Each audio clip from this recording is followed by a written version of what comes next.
I mean, our big push, that's what it's about, is just inviting people to church. And we don't think that can make a big impact?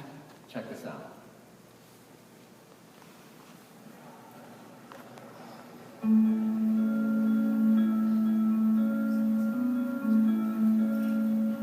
This is Nate. Nate became a Christ follower 2 weeks ago and is still a bit giddy about it, though he's trying not to do cartwheels in public. Nate became a believer partly because of Kim. Yet oddly enough, Kim and Nate have never met. How is this possible? Well, let's take a look. Kim loved Jesus from an early age, and in college she had a huge impact on her friends. While most of her peers used their college years to, well, experiment, Kim didn't. She remained committed to her faith, and it showed. It especially showed to Lisa, her roommate, who confessed to Kim that she wanted whatever it was that made Kim so strong. Kim shared her faith with Lisa, and Lisa believed. Years later, at Lisa's first real job, she met Thomas. Thomas was hit by a drunk driver when he was 13 and still carried a lot of anger and bitterness. Thomas and Lisa became friends, and it wasn't long before he started going to church with Lisa and her husband. After a lot of studying and searching, Thomas gave his life to Christ. Fast forward a few years.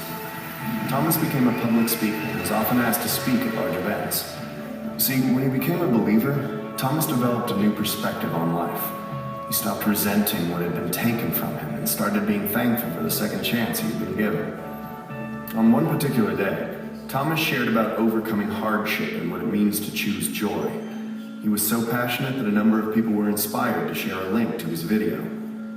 The video of Thomas inspired James, too. And if anyone needed inspiration, it was him. James had a ton of issues. He spent most of his life as a passive husband, an absent father, and a horrible friend. That said, no one disliked him more than he disliked himself. But everything changed the night he happened to watch Thomas online. Something clicked and he knew what he had to do. He surrendered his miserable life to someone greater, and he was forever changed. James fought hard to make up for the lost years with his family. And he also began working with young men who were in danger of throwing their lives away. One of those men was Nate. Nate didn't really know his own dad, and he had no real direction in life, ultimately bouncing from one bad decision to another. Because of that, he often found himself in trouble with the law. No one had ever showed him what it looked like to be a real man. That is, until he met James. James became the first father figure Nate ever had. He learned about honesty, self-control, humility, and integrity, and where those traits come from. 2 months later, Nate publicly declared his belief in Christ. And of course, James was there. Now you can see the connection. Nate was impacted by James, who was influenced by Thomas. Thomas saw an uncommon joy in Lisa, who learned of Jesus from Kim. Kim's relationship with God eventually led to Nate's. Funny how these two people have never met, and never will.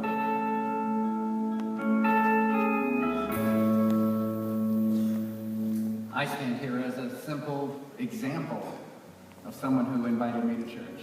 Those people in front of you that you look at on the front of all of your chairs, it was a simple invite. Someone invited to them and their life changed. Many of you, I'm sure, have the same story.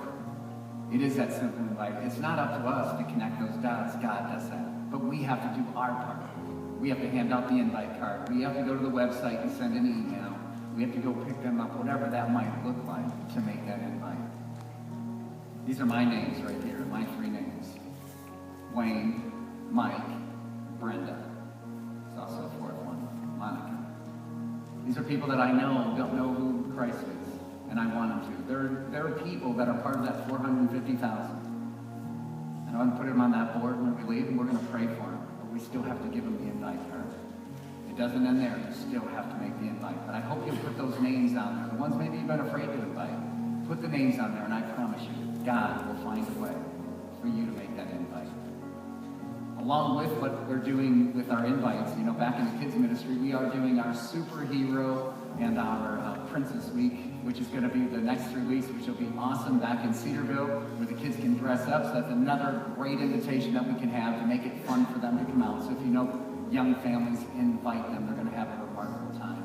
And that's not enough incentive. It's also a one-for-one weekend. And of you who've been around here a while, you know what that is. That's where we give $1 away to an outside organization for every person in attendance. And so we're hoping with Big Push that we break through that 10,000 and we can write that neighborhood church who we're going to be working with a check for $10,000. Pat Cannon works in one of the poorest zip codes in Toledo, Ohio. He is reaching people for the gospel and for Christ by feeding them, by clothing them. Now he's going to help by helping repair cars, and they're doing some other things with the medical and health. And so we want to move alongside Pat and cheer him on. He's doing a great job. So if there's another reason to invite someone, there's another good reason. So I hope you'll join us with that. If you've got something going on, you can use prayer. We'd love the chance to pray with you. You can just step down here at the left side of our stage. And if this is your first time here, you've only been here a few times, I'd love to take you on a tour. 5 minutes after the service, if you just go over in front of the chapel, one of our staff persons will walk you around and be able to show you everything that we do here at Cedar Creek Church. Thanks for being here tonight. We look forward to seeing everybody. You did catch that at the very beginning. There's no new community tomorrow. Trick or treat took precedent. So stay home so you don't want to get egged, hand out candy. But next week, we're going to have an amazing new community. We'll see you all then.